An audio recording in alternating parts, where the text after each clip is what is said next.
for me, whenever I was a kid, of course, so many of us millennials or zillennials, whatever you want to call us, growing up with James Horner and John Williams and those kind of scores, being young and turning on the TV and listening to Fievel Goes West or Jurassic Park that's on rerun for the 58th time that day. I think listening to those kind of scores and not even knowing what they were when I was a kid made such a difference. And it's something I think, every once in a while, and I'm sure we'll get into this later on, but I think sometimes is overlooked.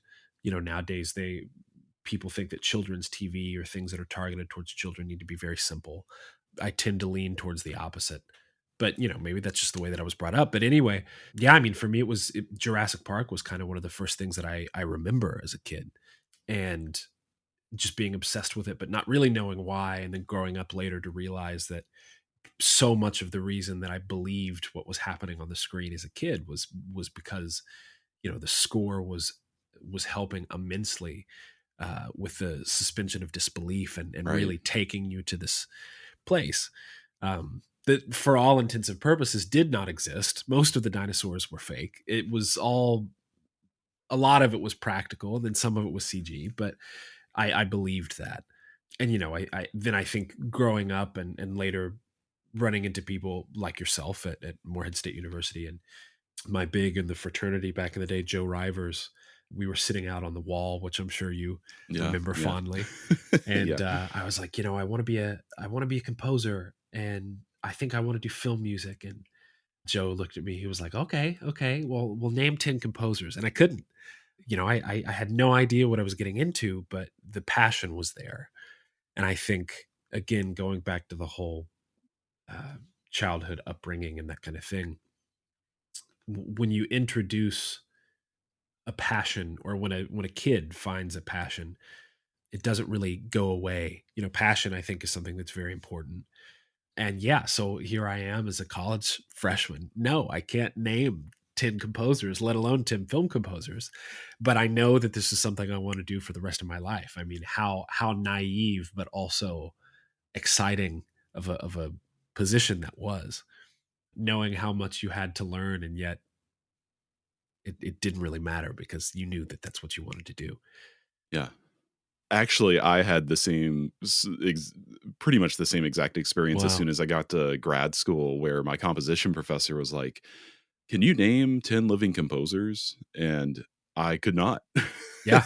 So, I know exactly what that feeling is. And it also, that kind of engaged my curiosity, I think. On one hand, it was like, oh, I felt so behind. But then on the other hand, it's like, oh, but yeah, you're right. So much to learn now. Yeah. Just from that one question. Yeah. I think it unlocks a curiosity that almost is deeper than the passion itself, and then it becomes this kind of self-fulfilling cycle of thinking something and then being humbled and realizing you don't, but then being excited by how much you don't know and how much is still left to, the term lifelong learner comes up. And that's something I often remind myself and sometimes have to remind myself. The whole goal of this isn't to, I guess this industry, whether it be film composing or whatever. I think being a creative, being an artist, the goal is not to win. The goal is to learn and grow and to keep doing so. I would hate to think that I get to a point where I can comfortably say, I know everything. I don't think that's ever going to happen.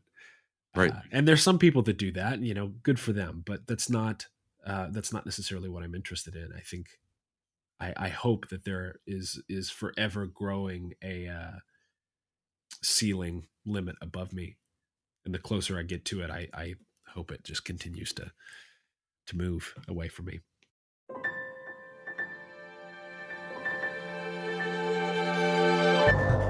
Thank you so much for tuning in to Micromaker by Loose Leaf Transmissions.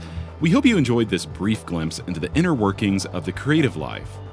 If this resonated with you, be sure to check out the full conversation on Music Maker with Tyler Kline, a podcast exploring craft and process, philosophy and inspiration, and the honest, often messy parts of being an artist, creative uncertainty, purpose and identity, and resilience.